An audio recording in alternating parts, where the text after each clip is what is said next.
आज हम सब ये जो ढीले ढाले हैं उसकी वजह ही ये है कि हमारा मुकाबला किसी से नहीं है। जिस जगह पर किसी से मुकाबला नहीं होता वो ढीली कौम है।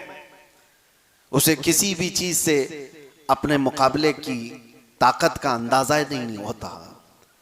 मेरे अजीजों, सुना है शेर को भी अगर कुत्तों के साथ पाला जाए तो फिर वो शिकार करना छोड़ देता है। उसे उसकी हैसियत मालूम नहीं रह जाती, याद नहीं रह जाता, बरसों अगर रहा तो। सहाबा इकराम वहां मक्का से मदीने चले गए। मुशरिकीन अभी भी ये सोचते थे कि जिस तरह हम इनको मक्का में कभी भी पकड़ के मारते थे।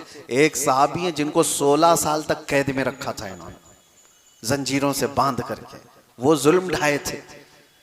तो ये सोचते थे कि इस तरह से हम कभी भी इनके ऊपर कुछ कर देंगे। लेकिन एक मर्तबा आए मदीने पर चढ़ाई करने के लिए 1000 से ज्यादा लोग, और बद्र के मैदान में जो सहाबा ने जोहर दिखाए, इनके पूरे के पूरे परखचे उड़ा दिए। जितने गुरु घंटाल थे सब के सब मैदान बद्र में कत्ल हो गए। अबू जहल, उतबा, शैबा, जितने बड़े बड़े थे शैतान, सब कत्ल हो गए। बद्र के उस वादी में वो मुशरिकीन कहते हैं कि हमें तो ये अंदाजा ही नहीं था कि इतने ताकतवर हो चुके ये लोग, इतना मुकाबला करने की इनके अंदर हिम्मत आ गई। बल्कि वो ये भी कहते हैं कि बसा औकात हम देख रहे थे उनके पास तो लकड़ी के हाले थे, तलवारें भी नहीं थी, लकड़ियों से लड़ रहे थे सहाबा रसूलुल्लाह के। और मुशरिकीन मक्का कहते हैं कभी कभार ये गर्दन के करीब तलवार लाते थे, अभी हमला भी नहीं होता था, किसी की गर्दन कट गई होती थी, वैसे ही खत्म हो गए होते थे। ये सहाबा इकराम रिदवानुल्लाह ताला अलैहि मजमाइन की मदद भी थी और उनका यकीन था, उनका जो मुस्तहकम अमल था। उसकी वजह क्या है? मुशरिकीन ने ये दुश्मनी ऐसी की कि सहाबा को इतनी बुलंदी पर पहुंचाया यकीन के साथ कि वो सहाबा मैदान में उतरे तो अल्लाह के भरोसे उतरे थे। मेरे अजीजों, ये हालात सबकी जिंदगियों में होंगे। दुश्मन जो होता है वो तुम्हें मजबूत करने के लिए होता है।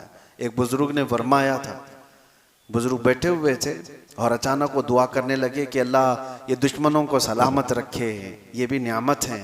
तो सब लोगों ने कहा कि हुजूर दुश्मनों की हिलाकत की दुआ की जाती है, आप कह रहे हैं वो सलामत रहे? कहते हाँ, इसलिए कि वो होते हैं तो हमारा ईमान मजबूत होता है, वो हमारे ईमान को मजबूत करते हैं।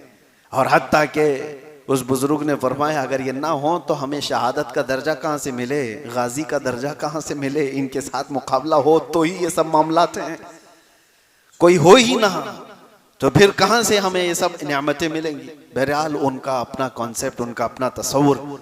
लेकिन हमारे लिए जिंदगियों में मेरे अजीजों, हर एक के साथ अल्लाह ताला ने एक शैतान पैदा किया है। हर एक के साथ एक शैतान है। नबियों के साथ जब कहा गया तो शैतान तुम्हारे साथ भी है, हमारे साथ भी है। अब शैतान की 2 किस्में बयान की गई हैं कुरान में, एक इंसानों में से और एक जिन्नात में से। और आपने सूरह नास में पढ़ा होगा आखिरी आयतें जो है, अल्लज़ी युवस्विसु फी सुदूरिन नास मिनल जिन्नति वन्नास।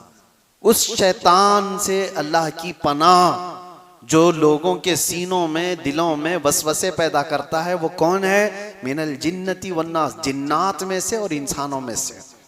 और इसी तरह भी मैंने जो आयत पढ़ी, अल्लाह फरमाता है वकदालिका जअलना लिकुल्लि नबिय्यिन अदुव्वन शयातीनल इंसि वल जिन्न। हमने हर नबी के साथ एक दुश्मन पैदा किया, इंसानों में से और जिन्नात में से एक शैतान। तो शैतान दोनों में भी है, इंसानों में से भी होगा, जिन्नात में से भी होगा। बहुत सारे लोग ये तस्वुर करके बैठे रहते हैं शैतान का मतलब 2 बड़े सींग वाला होगा, बकरे की मुंडी वाला होगा, लंबे बालों वाला होगा। शैतान की ऐसी कोई शक्ल नहीं। शैतान तुम्हारे करीबी दोस्त की शक्ल में भी आएगा, जो तुम्हारे आसपास हैं, इनमें से कोई शैतान हो, अच्छी शक्लों में भी होगा। और जिन्नात में से जो शैतान है वो गायब होगा। लेकिन ये दोनों हमारी जिंदगी पर बहुत असर करते हैं, बहुत बुरी तरह से असर करते हैं। ये मुसलसल खैर के रास्ते से हमें भटकाने की कोशिश करते हैं। ये नमाजें हैं तुम्हारी, ये दुआएं हैं और बुजुर्गों की सोहबतें हैं जो इन शैतानों से तुम्हें बचा रखेंगे। वरना इनसे मुकाबला करते करते आदमी कितने तो गुमराह हो गए, भटक गए। कौन है जो तुम्हें अचानक बैठे बैठे बुरी ख्वाहिशात ला करके उस मैदान में ले चला जाता है। वो शैतान है जो तुम्हारे साथ लगा हुआ है। तुम अच्छे भले थे, मस्जिद में बैठे हुए थे, उठ करके गए, फिर खुराफात दिमाग में आई, चलना है फलां जगह पर गुनाहों के अड्डे पर। कौन लेकर के गया तुम्हें?